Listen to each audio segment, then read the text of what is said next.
안녕하세요. 안녕하세요. 네, 안녕하십니까. 공중보건 과목을 저와 함께 공부하시고 제가 공중보건 과목 하나만큼은 확실하게 책임을 져드릴 이승훈입니다. 앞으로 저와 함께 제 교재 이 노란 책 가지고서는 공부를 하시게 될 거고요. 그리고 우선 첫 시간이니만큼 오리엔테이션을 잠깐 해보자면은 우선은 강의의 수준은 이 중간 정도에 맞춰가지고 수업을 하도록 하겠습니다. 지금 보면은 뭐 수업을 들으셨던 분도 계시고 처음 들으시는 분들도 계시는데 이게 각자의 전공과 실력의 차이가 다 있기 때문에 다 각자 다르기 때문에 어떤 그런 수준에 딱 맞춰가지고 수업을 한다기보다는 보편적으로 알아들을 수 있는 정도의 그런 수준으로 수업을 진행을 할 거고요. 그리고 그런데도 불구하고 이 과목 자체가 특성이 굉장히 넓은 범위를 다 아주 얕게 아우르다 보니까 전공 용어라든지 모르는 용어라든지 처음 듣는 용어라든지 내 전공과는 전혀 상이한 이런 단어들이 나오는 경우가 있거든요. 그래서 그런 부분들을 용어 위주로 단어 위주로 집중적으로 설명을 해드리고 그래야 이제 혼자 공부를 할 적에도 또 이해가 되는 그런 부분들이 있고 그리고 계속 말씀을 드리겠지만 공부를 하시다가 좀 모르겠다거나 그렇다고 해서 수업 시간에 혼자 뭐 질문을 한다거나 쫓아와서 질문한다거나 이러기가 좀 저기 하신 분들은 이 카페에다가 질문방에다가 질문을 올려주시면 제가 하루에 한 3번 정도는 들어가서 보거든요.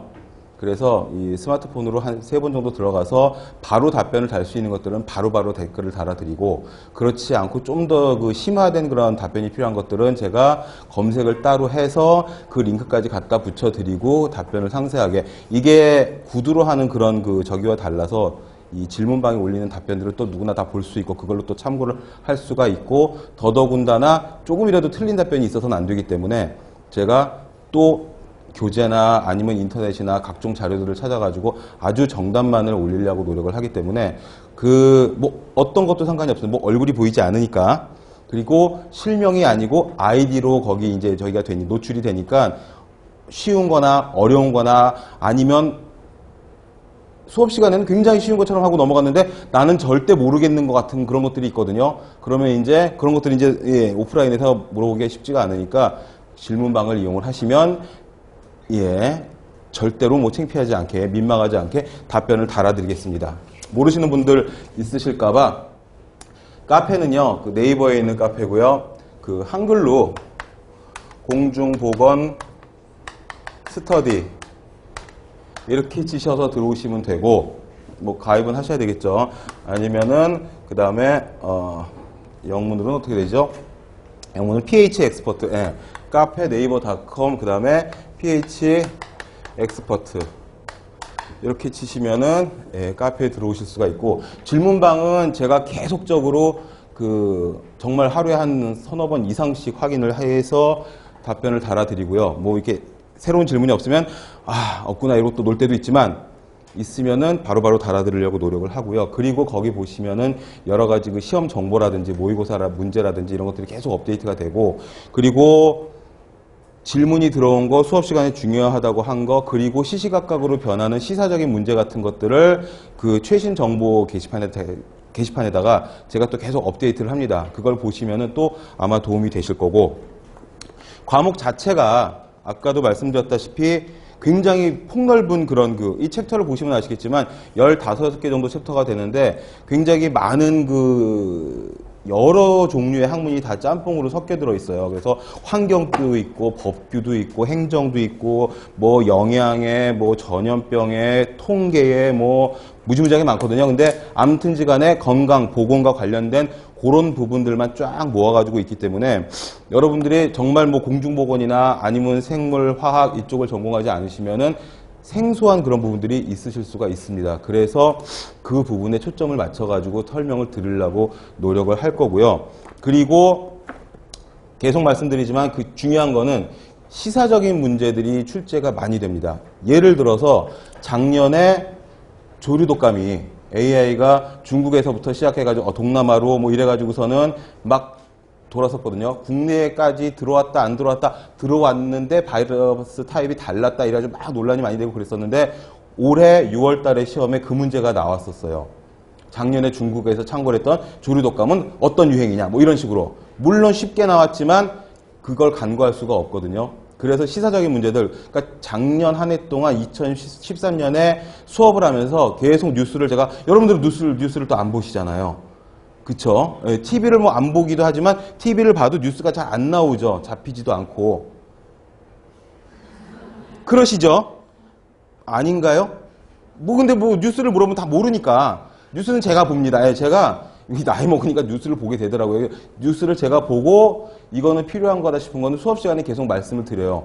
근데 작년에 그 중국 동남아 이쪽에서 유행했던 AI 같은 경우에 조류독감 같은 경우에는 굉장히 오랫동안 한 3, 4월부터 시작해서 한 8, 9월 정도 이상까지 끌었었고 환자가 있었고 사망을 했고 조류독감은 말 그대로 조류독감이어서 새들만 걸린다고 생각을 했는데 사람이 걸렸고 사람이 걸려서 죽기도 했고 그 사람을 보니까 오리, 닭 이런 걸 키우던 그런 조류와 관계가 있는 직업의 사람이 걸려서 죽었구나. 그 말은 뭐냐 이건 더 이상 이건 조류독감이 아니라 조류가 사람한테 옮길 수 있는 질병이구나. 인축 공통 감염병이 됐구나. 근데 또 다른 사람이 하나 죽었는데 사망했는데 저기한 용어를 써서 사망을 했는데 보니까 이 사람은 전혀 새 근처에 가지도 않은 사람이었다.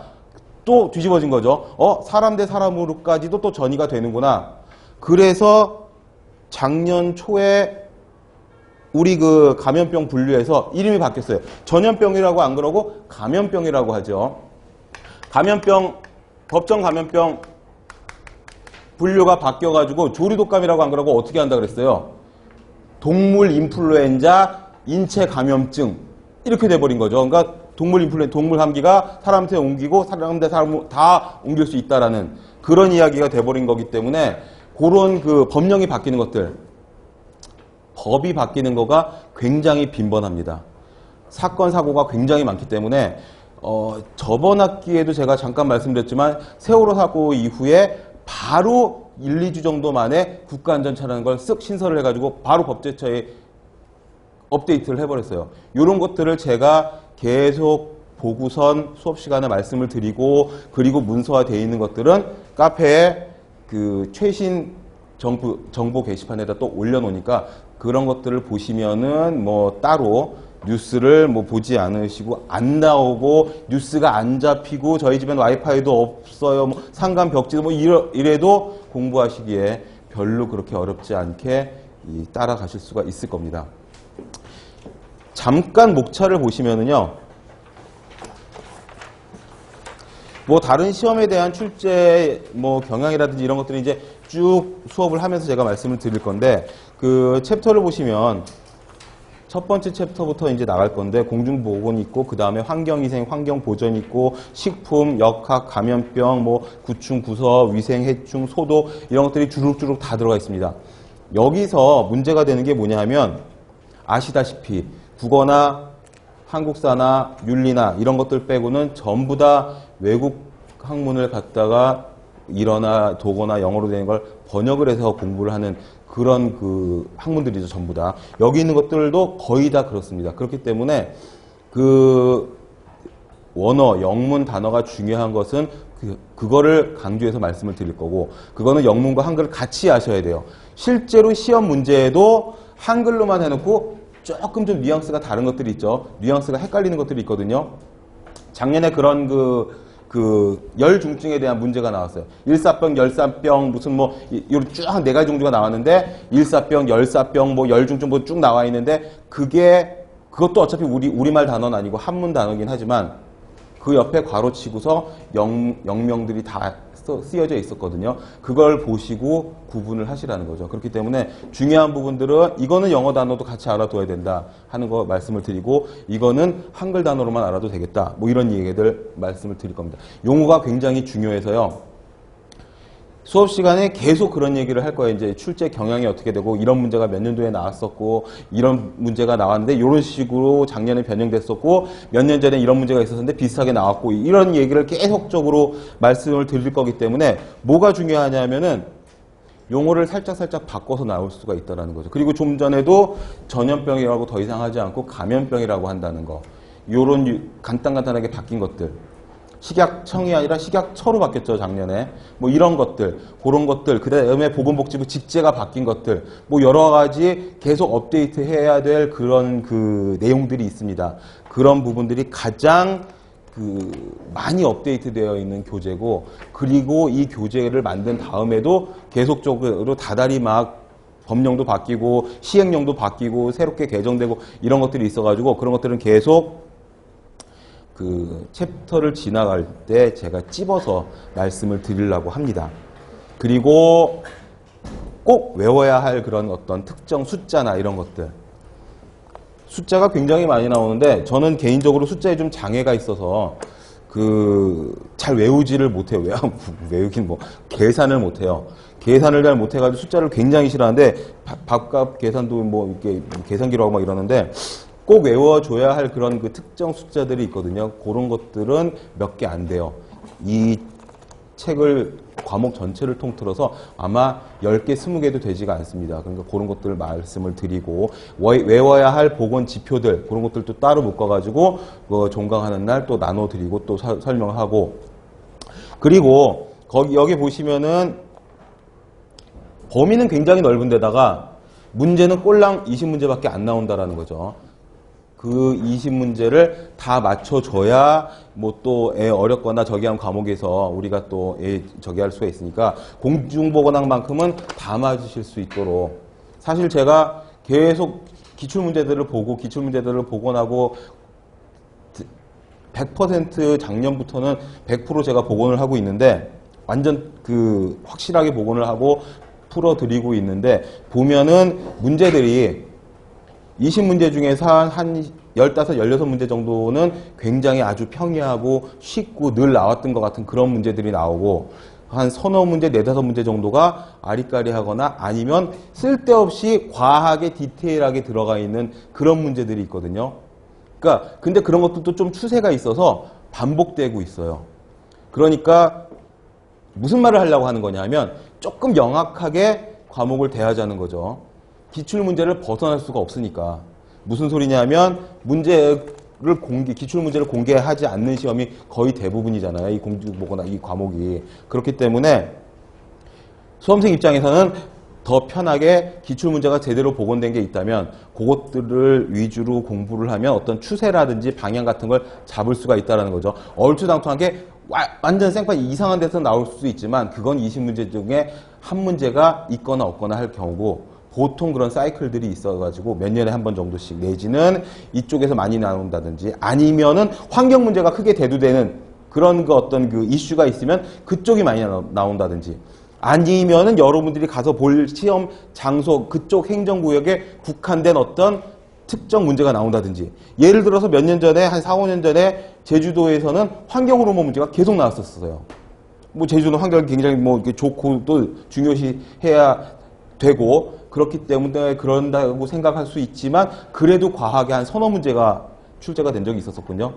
물론 아주 쉽게 비전공자들도 풀 수 있을 정도로 그렇기 때문에 그런 문제들을 제가 아주 한 20, 30년 전서부터 쭉 가지고 그거를 데이터화 시켜가지고 분류를 하고 그리고 대체적으로 가장 최근에 나왔던 것들이 어떤 경향성을 가지는지 가장 최근에 나왔던 게 바로 또 계속 나오진 않겠지만 문제 스타일이 조금 세련되게 그러니까 옛날과 똑같은 문제 뭐 조류독감 같은 거는 뭐 요즘에 이슈가 됐으니까 그렇다고 하지만 뭐 하다못해 살모넬라나 장티푸스나 아니면 환경 호르몬도 문제가 된 게 한 7, 8년 전서부터 문제가 됐는데 그때 나왔던 문제하고 지금 나온 문제하고 비슷하다는 거죠. 비슷한데 문제는 뭐냐 하면 조금 용어를 바꾸거나 방향을 다르게 보거나 아니면은 그냥 일반적인 사지선다 오지선다가 아니라 K형으로 낸다거나 뭐 박스 같은 데 가느다라로 집어넣고서는 맞는 걸 모두 고르라든지 틀린 걸 고르라든지 아니면 괄호 문제로 낸다거나 조금씩 스타일을 바꾸고 아니면은 올해 그런 문제가 나왔었죠. 아주 쉬운 문제 면역에 대한 문제인데 능동 면역이냐 수동 면역이냐 자연이냐 인공이냐 그걸 묻는 거였는데 아주 그냥 간편하게 자연 변형 뭐 이런 걸 물어보는 게 아니라 질병을 구체적으로 보기에다 집어넣고서는 자연 수동 면역은 어떤 거냐? 자연 능동이었죠. 자연 능동 면역에 해당하는 그 질병은 뭐냐? 뭐 이런 식으로 냈으니까. 그러니까 같은 파트에 같은 그 내용을 다뤘지만 문제를 조금씩 돌려서 내는데, 근데 나오던 데서 계속 나온다라는 거죠. 예를 들어서 챕터 1을 보시면 공중보건학의 이해, 건강과 질병, 이 안에 공중보건학의 역사니 뭐 이런 것들이 쭉 들어가 있거든요. 이게 20문제 중에서 거의 한두 문제 이상씩은 꼭 나오고요. 작년에 제가 봤던 저기를 보면은 작년에 5번 정도 그 공중보건학에 들어있는 공무원 시험을 제가 봤는데, 거기에서 4월 20일 날 봤던 서울보건직에서는 이 챕터 1에서 한 5문제, 6문제 정도가 나왔어요. 물론 이 챕터에서만 나온 게 아니라 이렇게 좀 크로스오버 시켜가지고 짬뽕을 시켜가지고 그렇게 하긴 했지만, 굳이 분류를 나누자면 하나, 둘, 셋, 넷, 다섯, 6문제 정도가 나왔었어요. 4월 13일 날 봤던 인천에서는 2문제. 2문제 이상씩 나온다는 거죠. 8월 24일 인천보건직에서는 2문제. 9월 달에 있었던 서울의료기술직에서는 3문제. 챕터 1이 거의 아주 평이한 내용이고 별 내용이 없는 것 같은데 여기서 굉장히 출제가 꼭 된다라는 거죠. 이런 식으로 제가 목차를 봤으니까 간단하게 환경위생과 환경보전 이 챕터 2는 굉장히 중요합니다. 거의 모든 시험에서 20문제 중에 한 5, 6문제 정도, 서너 문제 이상씩은 꼭 나오거든요. 그리고 우리 교재에서도 볼륨도 굉장히 커요. 그리고 기출문제, 그만큼 기출문제도 많고 집중적으로 보셔야 될 부분이 챕터 2입니다. 환경위생과 환경보전. 그래서 그 시간을 많이 할애해서 좀 쫀쫀하게 수업을 하고, 그리고 기출문제도 굉장히 좋은 것들은 또 풀어드리고, 그렇게 이제 진행을 할 거고요. 그 다음에 챕터 3에 식품위생하고요. 그 다음에 저기 보시면 챕터 10에 보건영양. 이쪽하고는 둘 다 식품, 영양소 이런 것들을 다루기 때문에 공통되는 면이 좀 없지 않아 있습니다. 근데 웃기는 게 아주 쉬워요. 너무 쉬워서 정말 과연 이게 답일까 싶은 그런 문제들이 있어요. 그래서 오히려 헷갈리는 그런 문제들인데 20문제 중에서 한 문제 정도는 꼭 나와요. 안 나오는 적은 또 없어요. 근데 그 밑에 보면은 구충구소, 위생해충 및 소독 이쪽하고도 관련이 있는 게 식중독, 사장에 있는 역학과 감염병 이쪽에서도 호흡기성 질환 말고 소화기성 질환은 또 식품하고 연관이 굉장히 깊기 때문에, 그러니까 구강, 경부로 입으로 들어가서 위와 장을 거쳐가지고 항문까지 나오는 거를 이제 소화기계라고 하니까 그쪽 질병에서는 챕터 3의 식품위생과 챕터 4하고 그 다음에 보건영양 챕터 10하고가 같이 다 아우러지거든요.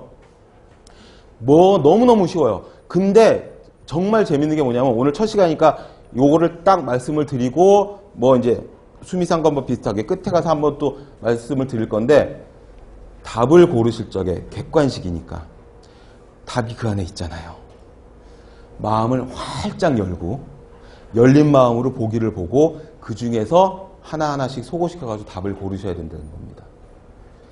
카페 질문방에 어려운, 정말 모르겠는, 그래서 이상한, 헷갈리는 그런 질문들을 하시기도 하지만 한 40, 50% 정도는 어떤 질문이냐면 왜 이게 답이 되느냐, 이 보기들 중에서 왜 이게 답이 되느냐, 왜 이걸 골라야만 하느냐, 이런 질문들이 제일 많아요. 그러니까 우리는 수학, 산수 이런 건 안 되지만 제가 근데 아무튼 수학이나 이런 문제처럼 숫자가 딱 떨어지는 그런 문제 같으면 전혀 문제가 없죠. 풀리면 푸는 거고 안 풀리면 끝난 거고 찍으면 되는 거고. 근데 이 공중보건학의 문제 보기들은 애매모호해서 혹시라도 내가 식품을 전공을 했는데 식품위생 그 문제를 보니까 이건 보기 4개가 다 한 2개 정도는 확실하게 답이 아니고 하나는 아닌 것도 같고 한데 나머지 하나도 굳이 우기면 답이 아닌 것 같아. 이러면은 시간만 버리고 답도 못 찾고 화가 나는 거죠. 그래가지고 막 저기 하면은 또 긴장해가지고 다른 답 쓰고 또 틀리고 그러면 화나고 막 이렇게 돼버리니까 보기 4개 중에서 가장 답에 가까운 거, 아닌 걸 고르라면 제일 멀리 있는 거. 가장 맞는 걸 고르라면 그 중에서 가장 가까운 거. 환경위생 쪽에서 자외선에 대한 문제가 매번 출제가 되고 있어요. 왜 이렇게 자외선을 좋아하나 몰라. 근데 거의 매번 자외선에 대한 문제가 나와요. 자외선의 장점, 단점, 파장의 특성, 뭐 효과, 뭐 별거 다 나와요. 근데 굳이 따지고 들자면은 다 맞는 보기들이 문제가 있어요. 저는 그래서 2013년 이전에 복원된 그 다른 문제집에 있는 문제들 보고서는 문제가 과연 이게 제대로 복원이 된 걸까? 잘못 복원이, 그러니까 기억에 의존해서 복원을 하면서 잘못된 게 아닐까? 이런 생각을 했었었는데 제가 직접 들어가서 대여섯 번, 일곱, 여덟 번 시험을 보니까 정말 그런 문제들이 있더라는 거죠. 그러면은 거기서 정말 답에 가까운 거 하나씩 하나씩 쳐가지고, 물론 학술적으로 깊이 들어가서 파고 들어가면은 그렇잖아요. 이게 산수도 아니고 수학도 아니고 숫자로 딱 떨어지는 그런 학문들이 아니기 때문에. 감염병도 마찬가지예요. 뭐 간이 나빠서 이런 병이 걸린다, 뭘 잘못 먹으면 걸린다, 안 먹고도 걸릴 수 있을 텐데, 그죠? 예외 없는 법칙은 없으니까. 근데 가장 거기에 가까운 걸 고르셔야 된다. 그게 더 어려워요, 사실은. 단순 암기를 해가지고 저기 하는 것보다 애매모호한 문제를 보고 답을 골라내는 게 더 어려우신 것 같더라고요, 보니까. 근데 제 수업을 들으면서 문제를 같이 좀 애매모호한 이런 이상한 문제를 보면서 어떤 테크닉, 이거 테크닉이죠. 어떤 테크닉으로 답을 좀 쳐내고 문제를 쳐내고 소거시켜가지고 얘를 답으로 골라내야 될 거냐, 요런 어떤 연습을 12주 동안 같이 좀 이렇게 해 보시기 바랍니다. 그게 되게 더 중요한 것 같아요. 사실 책 보고 그냥 외워버리면 되지 뭐. 책 한 권 다 외우면 100점 맞지 않겠어요? 근데 이 책의 내용보다 더 방대한 그 범위니까, 공중보건학은. 거기서 가장 중요하고 가장 출제 비율이 높고 이런 것들을 골라놓고 여기에 살을 붙여가지고 설명을 드릴 건데, 근데 실제로 문제를 만났을 적에, 오늘도 이제 그런 문제가 아마 있을 겁니다. 수업하다 보면은. 그런 걸 보고서는 이걸 답이다라고 골라내고 실제로 득점을 할 수 있는 그런 그 테크닉, 스킬, 그런 것들이 더 중요할 것 같아요. 그래서 좀 열린 사고를 가지고 이 마음을 좀 활짝 열고, 출제자와 이 싸우려는 마음을 갖지 말고 이 출제자의 입장에서 돌아서 가지고 이 사람이 이 문제를 내면서 어떤 문제를 답으로 해놨을까, 입장을 바꿔가지고 그래가지고 이제 답을 좀 골라내는 그런 게 좀 필요하다 싶습니다. 그 다음에 그 3장의 4장의 역학과 감염병, 이게 거의 공중보건학의 꽃이죠, 꽃. 출제는 환경 쪽이 가장 많이 나오지만, 근데 공중보건학에서 정말 중요한 건 역학과 감염병 쪽입니다.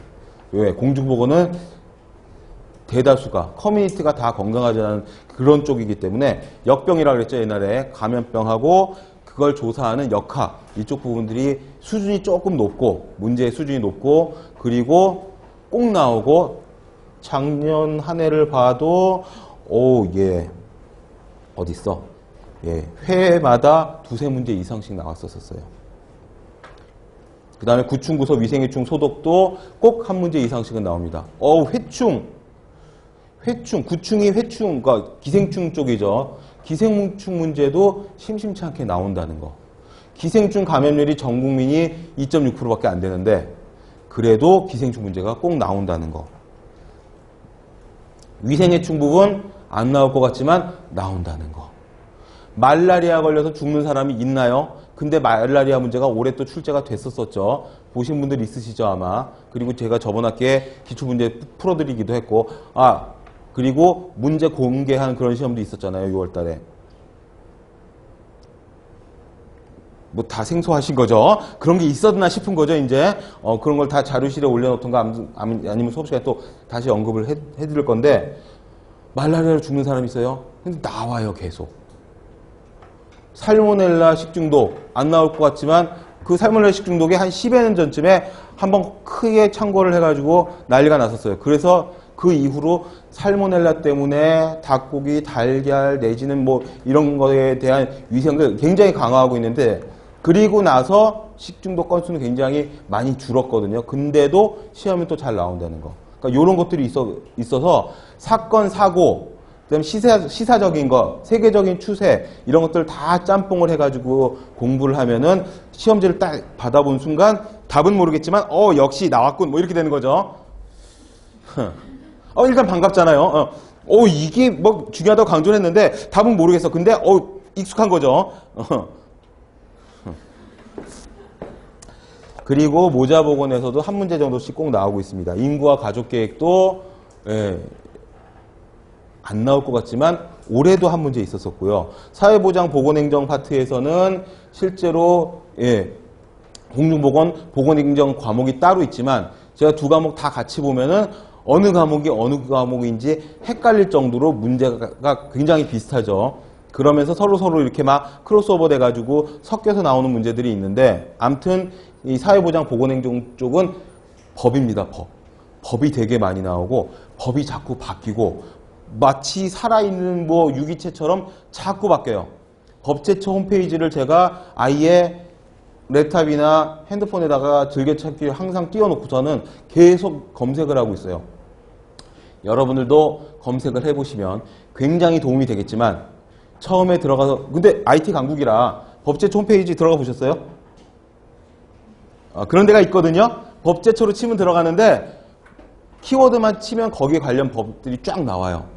근데 용어도 그렇고 이 말도 그렇고 법이기 때문에 굉장히 딱딱하고 처음엔 잘 이해가 안 가는데 여러 번 하다 보면 바쁘면 안 하셔도 괜찮습니다. 제가 찾아가지고 알려드리긴 할 건데 아무튼 보다 보면은 거기에 바뀌는 것들 뭘 봐야 되는 건지 이런 것들이 나오고 실제로 자꾸 계속 바뀌어요. 특히나 보건 쪽에 관한 것들은 큰 이슈가 터졌다.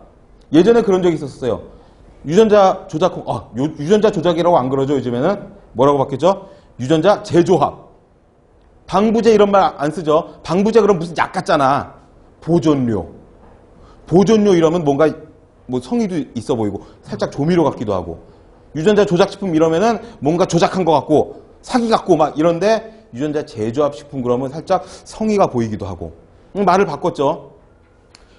유전자 재조합 콩을 수입을 하려고 그러는데 소비자단체 엄마들이 막 난리를 친 거야. 그랬더니 그때는 식약청이었는데 식약청에서 이렇게 보고서는 그걸 금지할 법률이 없네요. 수입이 그냥 된 거죠. 마찬가지로 유전자 조작한 옥수수나 이런 것들 뭐 물론 지금 다 들어오곤 있지만 아무튼 그런 거에 대한 문제가 생기고 뉴스가 나오면 관련 법령이나 법률이나 시행령 같은 것들을 바로 고치는 것들이 있어요. 그 중에서 덩어리가 크거나 이런 것들을 그 다음에 시험이나 가장 최근의 시험에 출제가 될 비율이 좀 높겠죠. 그렇겠죠. 얼마나 최신의 것들을 얘가 숙지하고 있느냐. 필기에 안 나온다고 하면은 이제 필기 붙고 나서 면접을 보러 가셔서도 나올 수가 있겠죠. 최신 시사적인 것들은 누구나 물어보는 그런 것들이니까 얘가 무슨 청학동에 와이파이도 안 터진 데서 살다 왔는지 아니면은 뉴스도 보고 이런 사회현상 같은 거에 관심이 있었는지 이런 것들을 보지 않겠어요? 그리고 학교보건 보건교육에서도 한 문제 정도씩은 꼭 나옵니다. 이 뒤로 갈수록 중요도가 조금씩 떨어져서 이 교재의 볼륨도 좀 적고 기출문제도 따라서 조금씩 적긴 한데 그래도 한 문제 정도씩은 꼭 나오는 것들이고 보건영양 파트도 한 문제는 꼭 나옵니다. 말도 안 되는 뭐 비타민의 기능이라든지 영양소의 종류라든지 뭐 이런 것들이 나오는데 그쪽 공부를 하신 뭐 식품이나 간호나 뭐 생물이나 이쪽 좀 아시는 분들은 보면은 문제가 뭐 이런 문제들이 있어요. 그런 게 더 골라내기 어렵다는 거죠. 문제는. 그리고 산업보건 꼭 나오죠. 한 두 문제 정도씩 꼭 나오고요. 그 다음에 정신보건은 나오는 적이 있고 안 나온 적이 있고 정신보건은 보니까 작년에는 거의 80문제 중에서 한 6문제 정도 있었었네요. 그러니까 안 나온 회도 있고 두 문제 정도 나온 회도 있었었고요. 성인병 노인보건 출제가 잘 됩니다. 그쵸? 한 2문제 이상씩은 꼭 나와요. 이 노령화 사회가 되고 있고 출산율은 자꾸 떨어지고 그리고 고령화 사회가 되고 있고 지금 여러분들 같은 경우에는 뭐 항상 뭐 느끼는 거지만 보기보다 굉장히 어리잖아요. 그죠? 그래서 아마 평균 연령이 기대 수명이 한 100세 정도 될 건데 아니 뭐 아니면은 뭐 수업하면서 옛날에 ES 모른 척하고 무슨 푸세식 화장실 그게 어딨어요 막 이러고 무슨 뭐 펌프 몰라요 막 맨날 이러니까. 근데 아무튼지간에 뭐 보기보다 어리면 좋은 거죠. 아닌가? 아무튼 이 노령화 사회가 되고 있기 때문에 그쪽에 대한 뭐 복지라든지 그리고 가장 최근에 생긴 이 노인 관련 법들 이런 것들 그 다음에 성인병이란 말 또 안 쓰죠. 뭐라 그러죠 이제? 퇴행성 질환이라고 하죠. 퇴행성 질환. 만성 퇴행성 질환. 왜? 애들도 성인병에 걸리니까. 한 10년 넘었죠. 한 20년 전서부터 애들도 고혈압에 동맥경화에 당뇨에 다 앓고 있는 거죠. 그래서 이제 더 이상 성인병이라는 말을 안 쓰고 만성 퇴행성 질환. 퇴행성 질환에 대한 문제가 꼭 나오고 있어요. 당뇨 뭐 이런 것들. 당뇨는 또 굉장히 우리나라 사람들이 많이 비만화되면서 이 발병률이 높아지고 있고 보건 통계에서도 한 문제 정도씩은 꼭 나오고 있습니다. 작년 9월 달에 있었던 서울의료기술직에서는 3문제가 이 보건통계 관련 그런 문제였었어요. 그 다음에 집합소 위생에서는 주택하고 그 다음에 집합소에서는 이제 풀장, 수영장이나 공중목욕장 우리나라만 거의 있다시피 한 일본도 있구나. 그런 대중탕 문화 때문에 그쪽의 수질에 대한 문제들 그리고 워터파크 수질 문제가 확 떠올랐었죠. 올여름에. 그러면 내년에 워터파크 수질, 야외 수영장 수질 기준 이거 나올지 몰라요. 그쵸? 야외 수영장 수질 기준과 해수욕장의 수질 기준 그런 게 다 있거든요. 여기. 그게 나올지 모르겠죠. 그런 것들을 이제 우리가 뉴스랑 그 사회적인 이슈를 보다 보면은 뭐라 그럽니까? 미루어 짐작할 수 있는 이런 것들이 좀 중요하겠구나 싶은 것들이 이제 있습니다.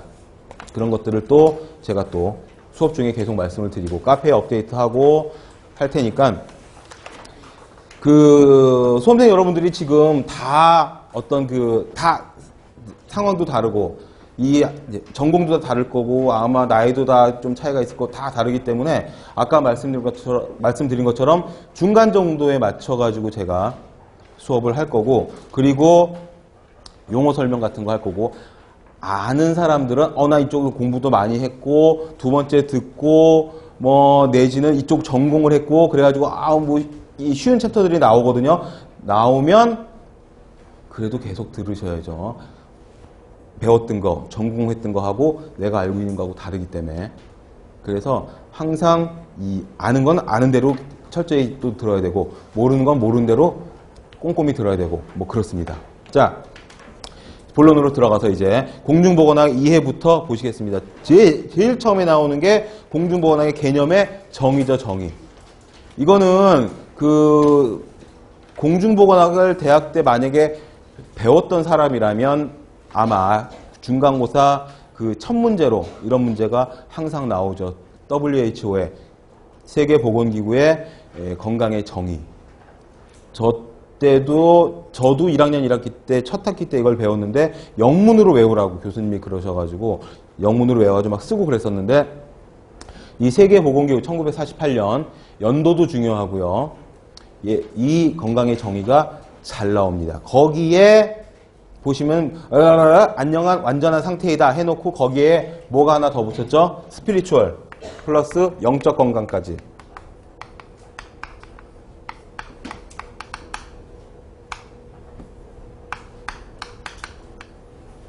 스피릿.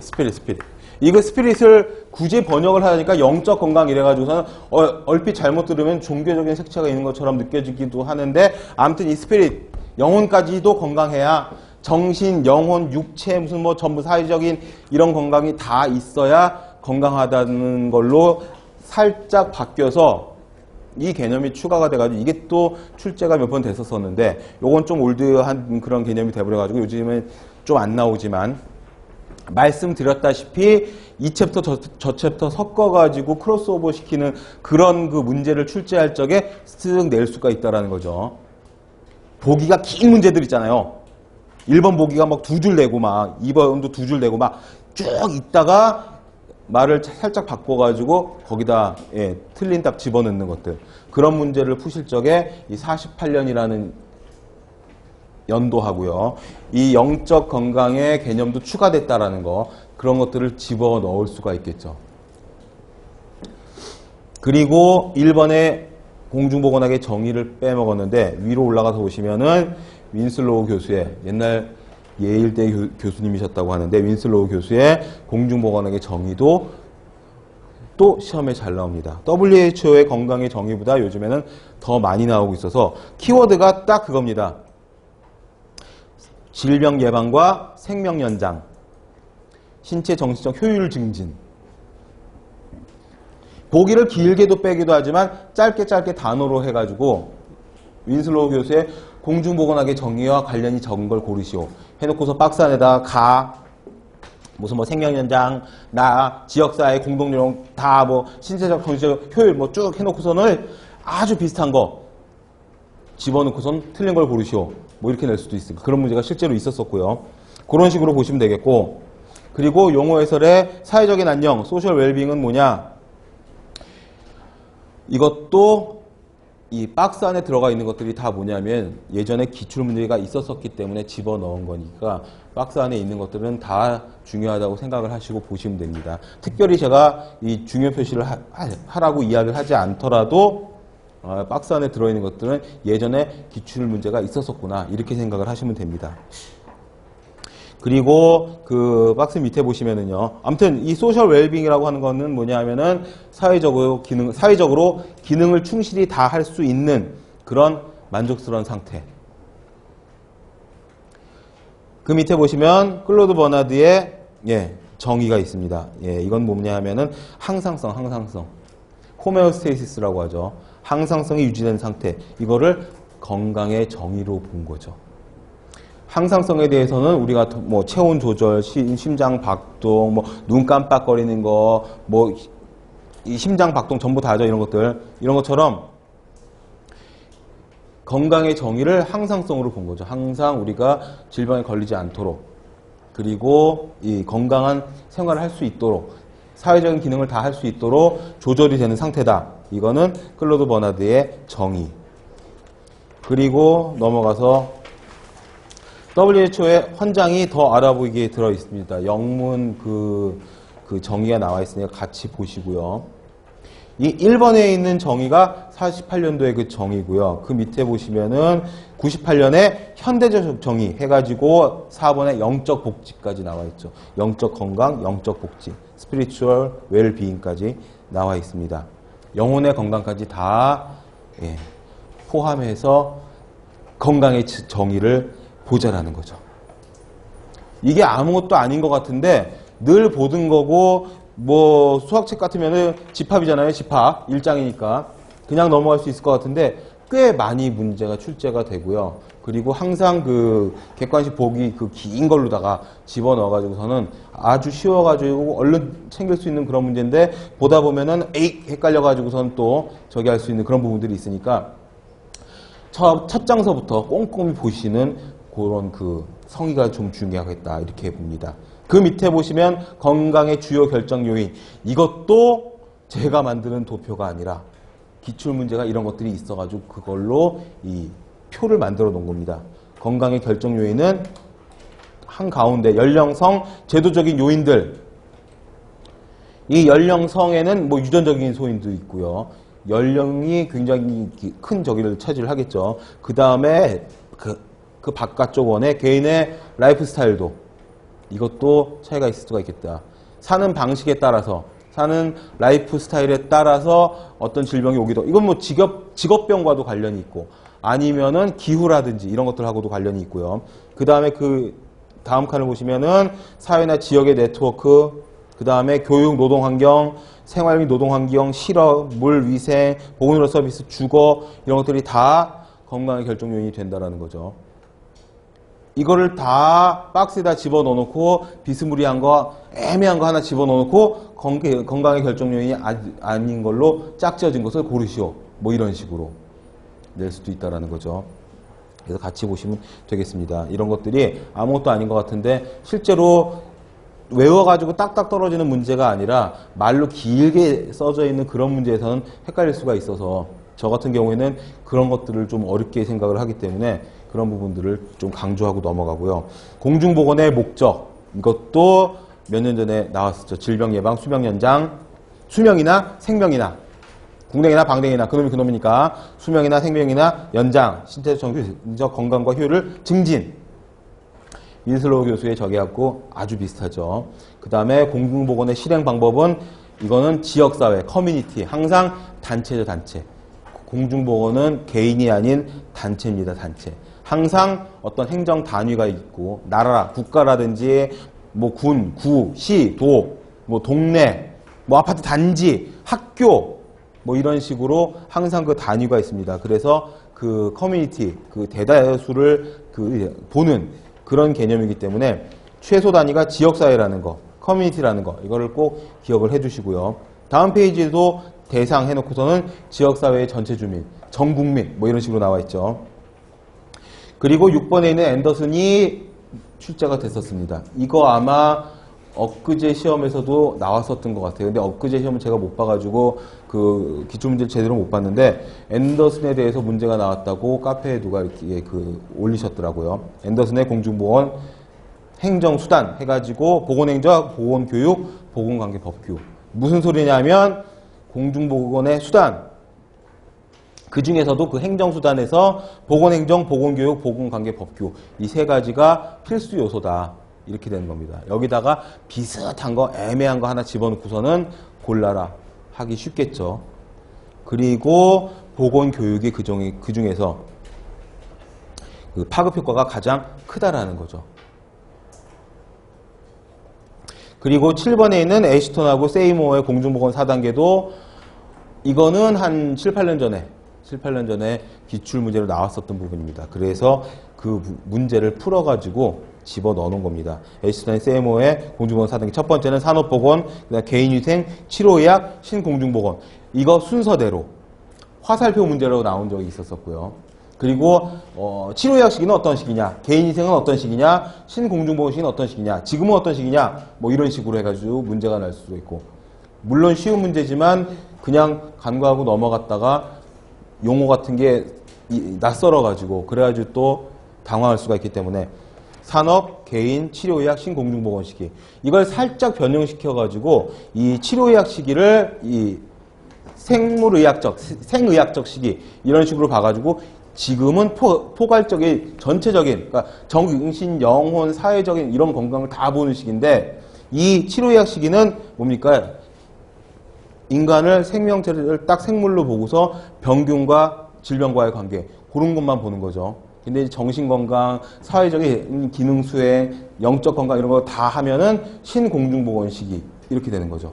거기에 이제 환경까지 포함을 해서 이런 것들을 같이 다 염두에 두고 머릿속에다 이렇게 쫙 이미지를 그리면서 보시면 훨씬 기억에 더 나실 것 같습니다. 이거는 뭐 달달달 외울 게 아니라 이해하면서 숙지해야 될 그런 내용이기 때문에 뭐 이거 달달달 외울 필요는 없겠죠. 어차피 객관식이니까. 그렇지만 현명하게 골라내려면은 하나하나 처음에는 산업화가 되니까 산업보건시기, 그 다음에는 개인위생. 그때는 뭐 이렇게 아파서 죽는 사람도 많고 막 이러니까 그 다음에 과학 발달, 의학이 발달하니까 치료학 시기가 오고 이제는 전체적인 웰빙. 저 웰빙 이 단어 제일 싫어하는데 아무튼 이 전체적인 웰빙을 추구하니까 신공중보건 시기가 도래했구나. 그래서 이제 정신적인, 사회적인 영혼까지도 전부 다 아우르는 그런 시기가 됐다. 뭐 이렇게 보는 거죠. 이 애시턴 세이모어의 4단계를 꼭 기억을 해 두시고요. 그 다음에 관련 학문도 전통의학과 공중보건학의 비교했는데 이건 뭐 쉽습니다. 여기서 쉽다고 하는 거는 출제가 안 됐다는 것이 아니라 누구나 이렇게 보고서는 이렇구나 하고 끄떡끄떡하고 넘어갈 수 있는. 자, 전통의학과 공중보건학은 첫 번째로 질병치료와 질병예방. 그러니까 공중보건학은 예방이 먼저입니다. 치료보다. 항상. 그리고 육체적, 정신적 이런 능력들의 향상.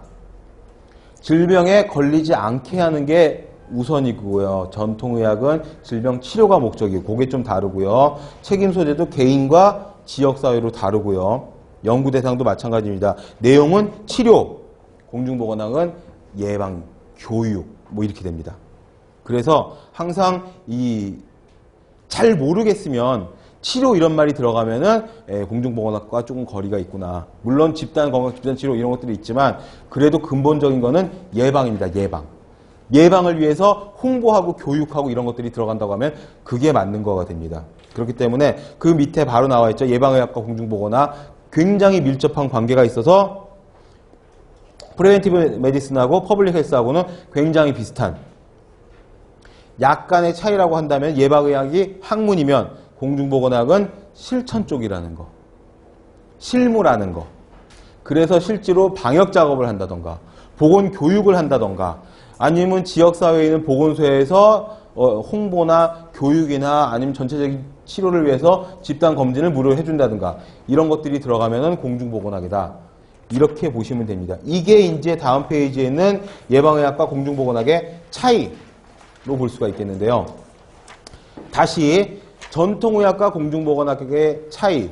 공중보건학은 예방의학과 굉장히 관련이 깊은데 그 중에서도 예방의학과 공중보건학의 차이점. 됐죠? 어디가 있는지 아시죠? 자, 전통의학과 공중보건학, 그 다음에 공중보건학과 비슷한 예방의학과 공중보건학의 차이. 여기 보시면은 목적은 다 같습니다. 근데 뭐가 다르냐면은 제일 큰 거는 뭐냐면 그 진단 방법, 그 다음에 문제 해결 이쪽이죠. 뭐 개인과 집단이라는 것은 당연한 거고 임상적 진단 이런 말이 나오면은 이거는 이제 임상 이런 말이 나오면 그러면 의학 쪽이 되는 거죠. 공중보건학이라기보다는 임상은 뭐니까 말 그대로 한자 뜻 그대로 뭐죠? 침대 옆에서 침대와 접해서 임상 그러면 클리니컬이죠. 클리니컬 영어로 하면 병원이죠. 병원 무조건 그렇게 생각을 하시면 되죠. 그러니까 아주 단순하고 늘 사용하는 단어인데도 그 단어의 의미를 생각을 하면은 따로 그렇게 크게 외우지 않아도 다다다다닥 분류가 되는 그런 것들이 있어요. 그래서 용어에 대한 문제들, 그러니까 임상 나오면은 이거는 딱 클리니컬한 그런 얘기이기 때문에 의학, 병원 이쪽으로 보시면 됩니다. 그 다음에 문제 해결도 진료와 투약, 보건관리와 봉사 이렇게 차이가 나는 거죠. 물론 진료와 투약도 공중보건학에서 하지만 그 근본적인 내용은 보건관리, 예방이 되는 거죠. 그리고 다수를 위한 어떤 봉사 이런 것들이 내용이 되는 거고요. 대상 및 단위, 그 다음에 목적 이런 것들은 뭐 됐고요. 내용도 예방의학은 질병의 예방 건강 증진이지만 공중보건학에서는 아예 근본적인 사회적 요인을 제거하는 집단 건강의 향상을 도모하는 그래서 전체적인 큰 그림을 보고서 움직이는 게 공중보건학이다. 이렇게 생각을 하시면 됩니다. 이게 되게 아무것도 아닌 것 같지만 굉장히 이쪽에서 문제가 많이 나왔었고 또 나오고 이거를 이렇게 저렇게 꼬고 이 챕터랑 이 부분이랑 다른 챕터랑 감염병 챕터랑 섞어가지고서는 그래가지고 문제를 내는 추세더라고요. 요즘 보니까. 그러니까 예를 들어서 이 공중보건학 이 챕터에서 딱 이 문제가 나오는 게 아니라 여기 있는 공중보건학 예방의학 여기에다가 감염병이나 역학이나 이런 걸 싹 섞어가지고 그래가지고 짬뽕시켜서 두세 문제 정도를 한 문제로 출제하는 그런 추세더라고요. 최근의 문제들을 보면은. 그렇기 때문에 이 부분을 확실하게 숙지하고 넘어가야 그래야지 이제 섞어도 구분이 잘 된다라는 거죠. 그런 문제를 이제 뒤에 가서 또 말씀을 드리고 풀어볼게요. 자, 유사 용어들이 있습니다. 사회의학. 사회의학은 키워드가 그겁니다. 두 번째 줄에는 사회적인 유해 요인도 제거하자. 공중보건학을 사회의학이라고도 한다는 거. 그렇지만 사회의학은 뭐죠? 공중보건학이라고 하지 않는다는 거. 어떤 게 더 범위가 큰 건지 아시겠죠? 지역사회의학도 마찬가지로 공중보건학과 관련이 깊지만 공중보건학이 더 큰 범위고 그 안에 지역사회의학이 들어간다는 거. 첫 번째 줄에 있는 물리학적, 생물학적, 사회학적, 그 다음에 인구 증가, 그 다음에 환경, 그 다음에 중요한 게 이거죠. 의료 수혜의 불균형, 의료시의 의료 수혜의 불균형. 그렇기 때문에 유비쿼터스 개념도 도입을 하고 원격 진료 들어가고 그런 문제가 3, 4년 전에 출제가 또 많이 됐었죠. 그런 것과 더불어서 또 뭐 나옵니까? 진료비 계산책이라든지 해가지고서는 어떤 게 더 사회에 이득이 되는 그런 그 체계냐 이런 것들이 또 나오고 하니까 연결해서 같이 보시면 되겠는데 아무튼 여기서는 일단 지역사회의학이 이런 범위가 들어가 있고 그 다음에 이 지역사회의학은 공중보건학의 한 파트라는 거. 그 다음에 건설의학. 건설의학은 이 컨스트럭티브 메디슨이지만 이건 실제 건설이 아니라 뭡니까? 두 번째 줄에 있는 현재 건강 상태를 최고조로. 그래서 어떻게 식사요법을 잘하게 하고 운동을 하게 하기 위해서 최근 한 7, 8년, 10여 년 전서부터 동네마다 놀이터나 조그만 공원이나 이런 데에 그 마치 그 헬스클럽 아니죠? 윈니스 클럽 같은 그런 뭐지 그거? 운동기구 같은 거 쫙 막 구비해 놓고 있죠. 그래가지고 거기서 이제 막 뭐 비 오면 못하지만 아무튼 거기 운동하는 사람이 있고 자전거 도로를 확충하고 자전거 도로를 많이 해놓으면은 양화대교 행주대교 끝에서부터 뭐 구리 의정부까지 간다면서요. 자전거를 타는 사람도 없는 거죠. 자전거도 또 어떤 한 사회적인 현상이었었는데 우린 그냥 공부만 하는 거죠. 뉴스도 안 보고 일단 공중보건학만 아무튼 그런 것들이 다 여기에 들어간다는 거예요. 지금 건강한 상태를 쭉 유지시켜서 오래 사는 것도 중요하지만 건강하게 오래 사는 게 되게 중요하니까 사회적인 시설물 같은 것들을 운동을 장려하는 쪽으로 운동기구도 좀 갖다 주고 자전거 도로를 해놓고 산책을 할 수 있는 이런 것들을 조성을 하고 그러면은 아무래도 거기 나와서 놀게 되니까 한강 그 고수부지 나가면은 그 평일날 대낮에 그렇게 사람이 많아가지고 치여 죽잖아요. 아주 자전거를 못 타요. 백수들이 그렇게 많은가 봐. 아무튼 깜짝 놀랐잖아요. 오 자전거 타러 나갔는데 자전거 못 타게 해서 빽빽해. 이 사람들이 다 어디 가서 일하고 공부 이게 아니라 하루 종일 거기서 왔다 갔다 하는 거 보면은 뭐 건강을 위해서 아마 나왔겠죠. 월차를 내가지고 다 백수인가 봐. 자, 그 다음에 공중보건학의 내용을 보시면은요. 학문적인 성격 거기 맨 밑에 줄에 국가를 하나의 단위로 한다는 거. 그리고 세부적으로 뭐 지역사회나 이런 것도 있겠죠. 그 다음에 19페이지에 보시면은 지역사회 국민의 참여, 공조. 그래서 WHO에서 크게는 WHO가 전 세계를 다 관장을 하고 그 다음에 미국 같은 경우에는 그 밑에 뭐 CDC가 있고 뭐 쭉 있죠. FDA가 있고 우리나라도 비슷하게 그 밑에 식약처가 있고 뭐 보건복지부 있고 식약처 있고 쭉 해가지고 나누는데 맨 위에서 WHO가 교육 자료도 돌리고 에볼라가 또 지난주 지지난주 이슈였잖아요. 에볼라가 또 우리 그 법정 감염병에 또 들어가 있거든요. 에볼라 출혈이 그런 것들이 또 출제가 될 가능성이 있겠죠. 아직 잡히지 않는 그쵸? 예. 그런 것들을 또 이야기를 할 거고요. 그 다음에 3번 보시면 종합과학적인 성격이다. 그리고 실천적 실용적 성격이 있다. 예방, 교육, 공조, 종합과학의 실천, 실용 이런 말 들어가면 이제 공중보건학이다. 이렇게 생각을 하시면 되겠고요. 임상, 치료 내지는 뭐 이런 것들이 들어가고 개인 뭐 이런 것들이 들어가면은 예방의학 또는 임상의학 이렇게 보시면 되겠습니다. 범위도 그래서 굉장히 많은 게 윈슬로와 한론의 공중보건학의 범위인데 범위는 우리 아까 봤었던 1번부터 15챕터까지 그게 전부 다 범위죠. 그러니까 안 들어가는 게 거의 없어요. 그러니까 인체와 관련, 건강과 관련된 지역사회와 관련된 거의 모든 챕터가 다 공중보건학의 범위입니다. 그러니까 환경위생, 위생곤충, 대기, 수질, 의복, 뭐 여기 토양은 안 나왔지만 대기 수질에 토양도 들어가 있겠죠. 그 다음에 의료복, 주택, 식품위생, 보건공학, 보건공학에는 이제 어그노미스 그래가지고서는 산업보건 쪽에서 그 산재나 뭐 이쪽, 그쪽 내용들도 나오고 그 다음에 환경오염관리 이게 이제 대기 수질 다 아우르는 거고 그 밑에 보시면은 행정, 교육, 학교, 국민영양, 모자보건 이쪽은 이제 법령이나 시행령이나 아니면 법이나 행정학 쪽 그쪽 들어가고요. 그 다음에 보시면 법규 통계 있고요. 질병관리 분야의 역학, 감염병, 보건기생충, 성인병 관리 이런 것들이 다 이 공중보건학의 범위에 들어가는 것들이고 특히나 이제 아까도 말씀드렸다시피 기생충 감염자가 누가 있겠어. 하지만 환자들이 계속 보고가 되고 있고 그런 환자들 때문에 문제가 또 나오고 있고 말라리아로 죽는 사람 우리나라에는 없지만 전 세계적으로는 100만 명 이상이 100만에서 200만 명이 사망을 한대요. 말라리아로. 그렇기 때문에 또 전체적으로 봐서는 공중보건은 또 전체를 보는 거니까 전체적으로 봐서는 또 되게 중요하고 어제 뉴스를 보니까 일본에서 댕기열로 저기 환자들이 되게 많은데 동남아는 가보지도 않은 사람들이 굉장히 많이 걸렸다고 하죠. 물리는 사람은 다 걸렸다고.